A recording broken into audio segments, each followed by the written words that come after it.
Hey guys, thanks for tuning in to another video. If you didn't know, my name is Ashley and I am 38 weeks pregnant.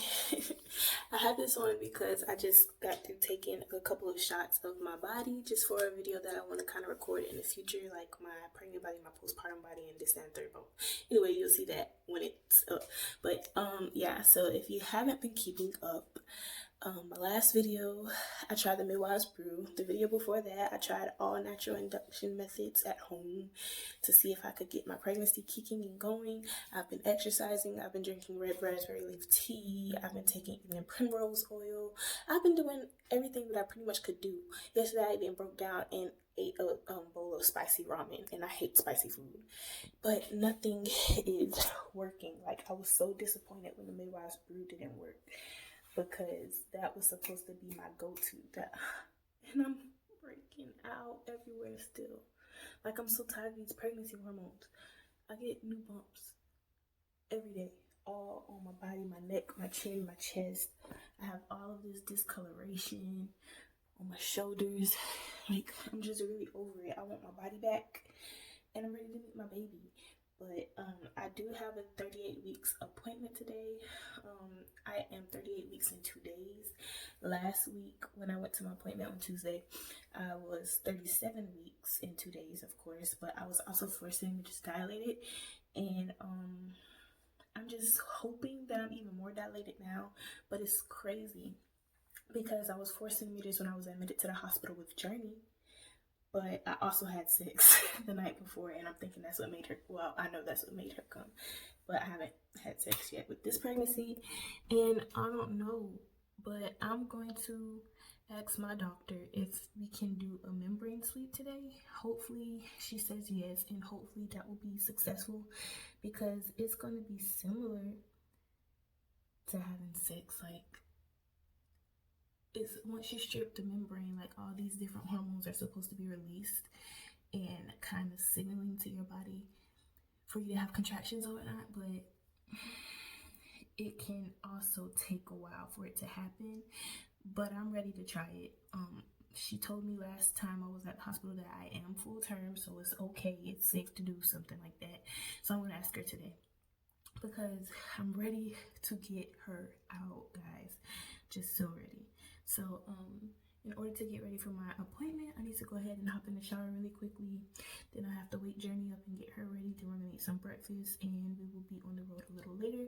So I will update you guys and let you know if I get the sweep. All right, so I'm here in the doctor's office right now.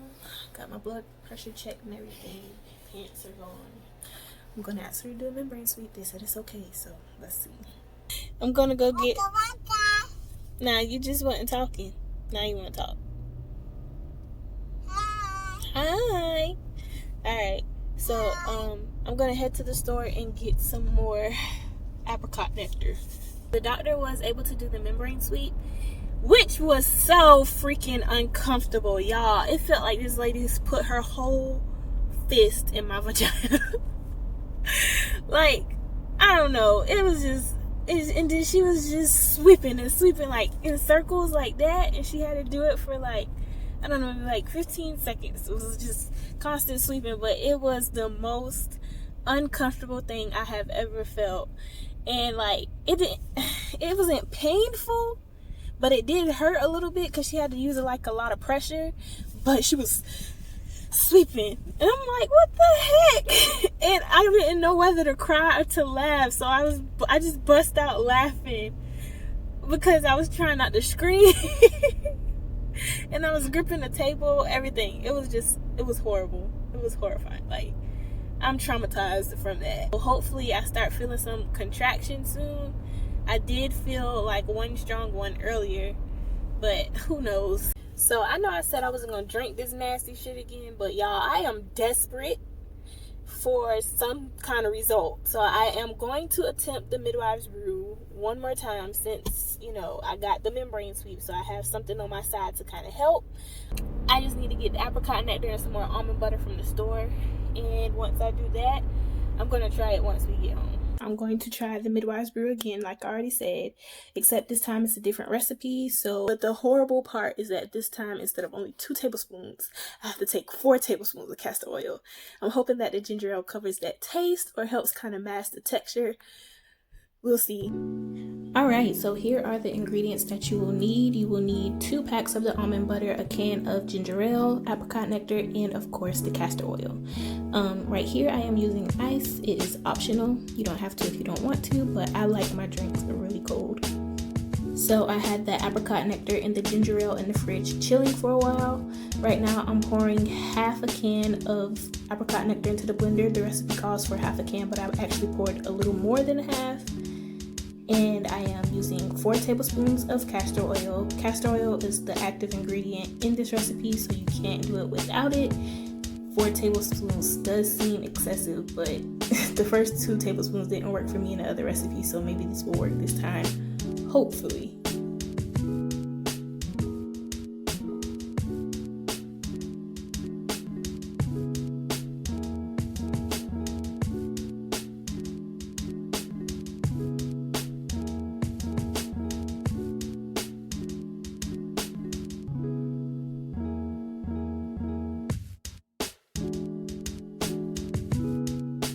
So the ratio for castor oil to almond butter is like a 1-to-1 ratio. So if you're using 2 tablespoons of castor oil, you're going to need 2 tablespoons of almond butter.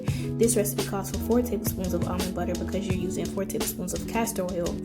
So if you're using this brand in the packs that I'm buying, then you need to get 2 packs, which is okay because they're like only 98 cents each. Really cheap. Just get them from Walmart and it's $2 for 2 packs. Now we are going to blend this up. If your blender has a liquefy setting, then that is the one I would recommend using because that's what I use. You really want to make sure everything is blended together well. As you can see, I have a little bit of castor oil on the side of the blender, but really just blend it until that is gone. So once you start pouring, you're probably going to realize that this Midwives Brew recipe looks a little thicker than the last one. And that's because you don't have all the tea, the apricot nectar, and other liquids that you have in the other one. But don't worry because we still have a can of ginger ale that we need to add to the mixture. So we're just going to open this up and I'm going to pour a little bit in at a time because it will begin to bubble and foam. And in order to fix this issue, just grab a spoon and kind of mix it up and start breaking that foam down because you don't want all those bubbles in the way and getting a Midwives Brew milk mustache, whatever you want to call it, because that's just nasty. But mix it until everything settles. And don't add your ginger ale to the blender because you need those bubbles. So make sure you pour it in the cup last. Alright, so now I am setting my timer. Obviously, I am starting at 6:10, so I have until 6:40 to drink this. Set your timer for 30 minutes and get ready to chug. So Journey woke up, so now I have to drink it with her sitting here, and she thinks it's a smoothie. So maybe she'll fight me, maybe she won't. But here we go.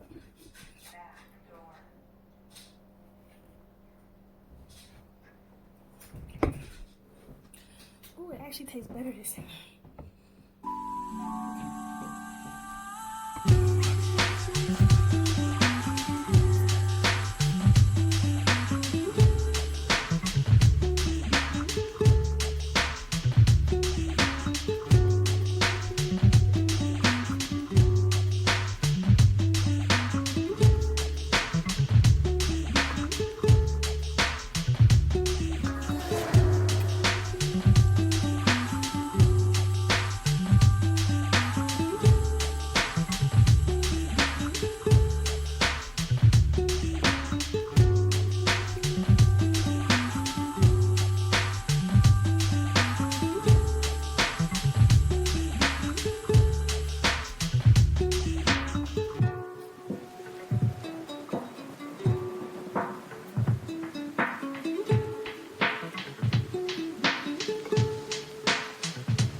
Papa.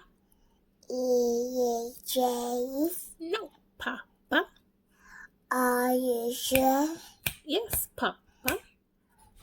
Put on your mouth. Alright, y'all, if y'all are gonna do the Midwives Brew, please do that recipe instead of the first one, because that first one, my God, that thing was nasty. It was ridiculous. It wasn't nasty, but it didn't have to taste like that. Like, that could have did better.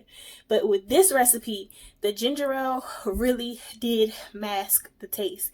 Now, my problem with the first one, and what I figured out what castor oil does, or what it tends to do in the drink, plus you get to the bottom, the more castor oil you get. And I'm thinking that's because when you're drinking, it's tilting up, and oil does what? It rises and floats on the top of water or any other liquid. So the castor oil, all of it is going to be at the bottom. The ginger ale helped so much get that castor oil down, which is why I kept pouring it back in my cup, because when I would lose the bubbles, I could kind of taste the drink more. But this wasn't even as bad as the first one. I think it was because that tea made it nasty. The castor oil, you could taste it. But this helped so much. Get some ginger ale, get some apricot juice, get some castor oil and some almond butter, and drink this recipe instead. Now, I can vouch for the taste because it was definitely way better, but we still have to see if it works. So it's 9:42. Almost 10 o'clock, meaning that it's almost 4 hours since I've drank the Midwives Brew. I'm feeling very light contractions, nothing painful, nothing unbearable.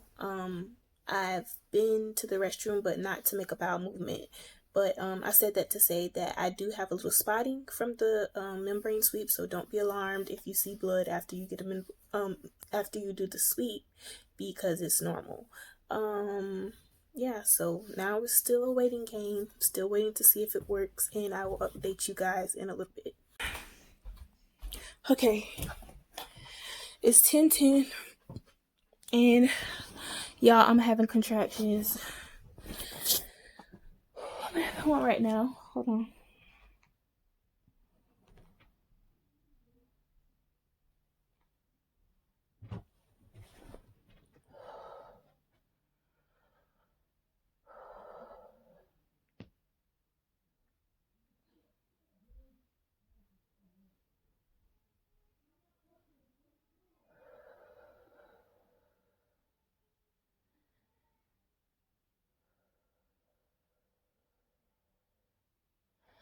Okay, they're already about a minute apart, and my dad's about to take me to the hospital, so I guess it worked this time, but we're going to see if they keep me or not.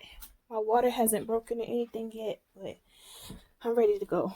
So I'm about to go to the hospital because I don't want to take any chances on having no baby in this house. I live about 35 minutes away from the hospital, so we might as well go ahead and make it there.